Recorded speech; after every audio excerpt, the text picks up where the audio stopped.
Ces consultations révèlent la plupart du temps qu'une fois la mort passée, une fois votre être cher, votre membre, parent, connaissance décède et transite, il ou elle est désormais devant la vérité. Elle a la vérité en face. Et cette vérité, c'est que la religion, la méconnaissance de qui vous êtes, l'ignorance de qui vous êtes, de votre nature première, n'ont été qu'une perte de temps lors de son séjour existentiel terrestre. Dès que le mort traverse justement et est dans ce passage, une fois de l'autre côté, la première évidence, c'est qu'il réalise que Jésus ne peut pas le sauver. Il réalise que les religions, les philosophies ont été en réalité une perte de temps. Ce qu'il réalise et qui justement va le mettre en colère, c'est qu'il a perdu du temps. Non seulement il a perdu du temps, mais il ne s'est non plus connu avant de transiter. Parce que la première mission que nous avons, c'est de nous connaître avant de transiter. Le paradis, l'enfer, il ne verra pas cela. Et c'est la première chose, justement, qui va le mettre en colère. D'abord contre lui-même. Parce que de l'autre côté, il est accueilli par ses ancêtres. Et donc, il va commencer par regretter. Il sera pris par de la culpabilité. Et ainsi, il va traîner son ascension.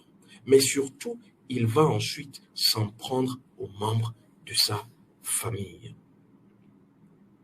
Alors, vous allez vous poser la question, qu'est-ce que les membres de la famille, les pauvres, ont à voir avec justement le trépassé, la personne qui a transité? Cette question vaut la peine d'être posée. Et vous allez comprendre dans un instant. Pourquoi le décédé s'en prend-il aux membres de sa famille? C'est tout simple parce que je vous l'ai dit, il est maintenant en face de la vérité. Vous connaîtrez la vérité et la vérité vous affranchira. Cette vérité, justement, va simplement le mettre en colère, le mettre dans un état, j'ai envie de dire, de culpabilité, de regret.